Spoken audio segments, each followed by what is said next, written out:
Bueno, le decíamos, ¿no? Un momento especial de esta edición central porque tiene que ver con el recuerdo, recordar a un grande de nuestro país, un verdadero patriota, alguien que paradójicamente y una contradicción tremenda termina con su vida un 29 de julio del año 2000 de un tiro al corazón.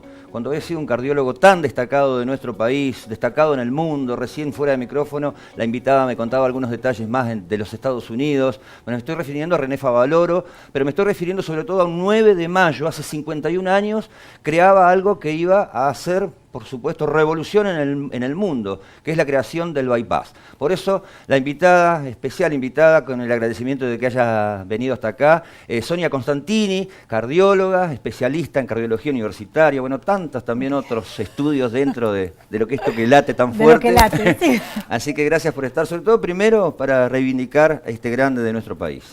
Sí, la verdad decías bien, se conmemora los 51 años del primer bypass.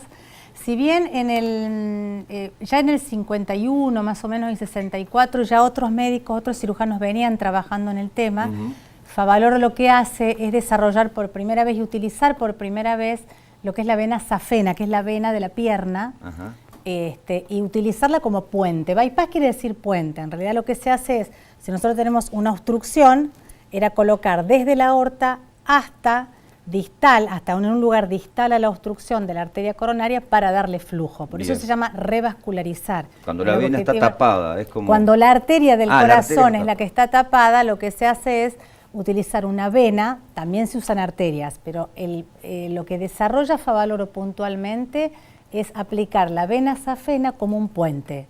Por eso se llama bypass justamente, porque es puentear la obstrucción y llevarle flujo a la zona que está distal a la obstrucción, darle sangre y darle oxígeno, que es lo que necesita. Algo que salvó vidas a partir de allí a todo el mundo. Cambia la historia en realidad, porque es realmente una bisagra, no libre de controversias, porque cuando él desarrolla el bypass, la verdad que estuvo mucho tiempo, hubo muchas discusiones,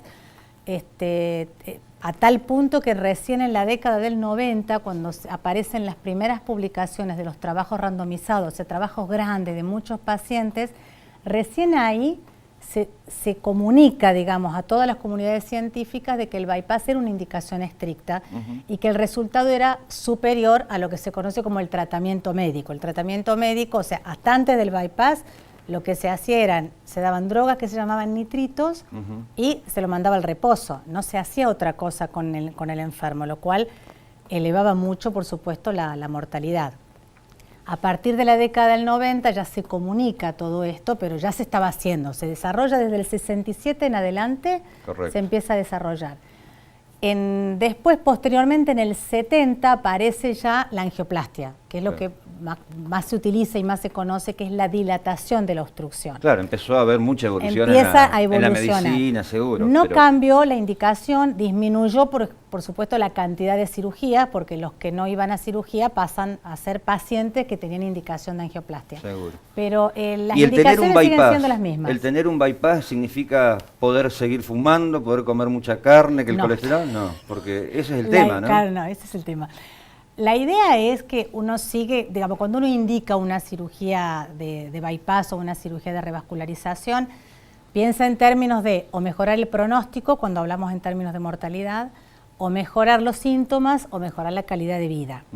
Ahora, lo que nosotros le decimos siempre a los pacientes, un bypass, ya sea usando una vena safena o usando la arteria mamaria interna o usando la arteria radial, que también se utiliza, son nuestras arterias. Es decir, acá no hay milagros. Para que esa arteria de ese puente que se coloca tenga mayor durabilidad, hay que cambiar los hábitos. Es decir, hay que seguir controlando los factores de riesgo y hay que apuntar a la prevención, fundamentalmente. Y hoy la gente tomó conciencia, ustedes como cardiólogos, de esa prevención que hay que tener. Es una lucha, digamos. Se ha avanzado, realmente, desde que surge el bypass hasta la fecha, se ha extendido en 10 años la sobrevida de la gente, sobre todo de la enfermedad cardiovascular, pero es la que sigue matando. ¿Sí? La primera causa de mortalidad en el mundo es la enfermedad cardiovascular. Y tenemos que seguir trabajando en la prevención, que es lo que más cuesta. Los cambios de hábitos son los más difíciles. Se sigue fumando, se sigue comiendo mal. ¿La carne es lo principal que hace mal a tapar las venas? No solo la carne. El problema que nosotros tenemos con la carne hoy es la carne de feedlot. Ese es el problema. Antes, la vaca caminadora, que le decimos nosotros, cuando uno comía la carne, podía sacar la grasa porque estaba en la periferia del músculo. Hoy, la carne que estamos consumiendo tiene la grasa metida dentro de la fibra. Entonces, es muy difícil decir que uno puede comer carne magra. La realidad es que la carne que comemos de feedlot no es magra, para nada. Entonces, hoy constituye un problema el consumo de carne. Sonia, esto es saber de nutrición también, ¿no? Es parte de, claro, por supuesto, es parte de la nutrición también.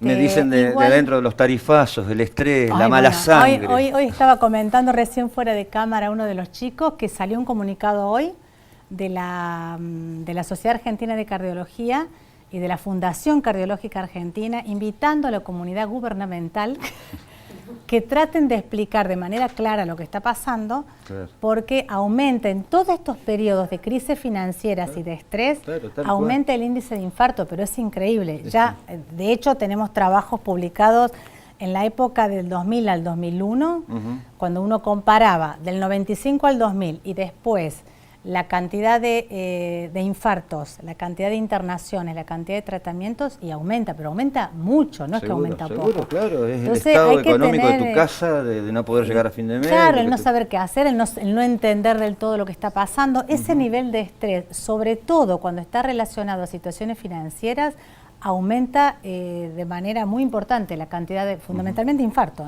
Bien, Sonia, queríamos un poco también dar conciencia, concientizar, pero recordar a este grande que fue René Favaloro, que bien me lo indicabas, ¿no? Estuvo en Estados Unidos trabajando también y hoy es uno de los pocos que tiene un reconocimiento allí. Sí, tiene un reconocimiento, tiene un busto en la entrada del área de cardiología, un reconocimiento muy importante a Favaloro. Es alguien muy, muy conocido allá, muy respetado. De hecho, él desarrolla todo esto en la Cleveland Clinic. Cuando él va a trabajar allá, hace su residencia allá en el área primero quirúrgica, después va rotando por distintas áreas hasta que se dedica fundamentalmente a la cirugía cardiovascular. Bien, y ahí donde desarrolla esto, ¿no? Y decide lamentablemente, bueno, terminar con su vida pegándose un tiro como que sea un mensaje, ¿no? Como que fue un mensaje. Y fue un mensaje, deja una carta muy dura. Claro. Él deja una carta muy dura, y bueno, y realmente es un mensaje donde se dispara, por supuesto.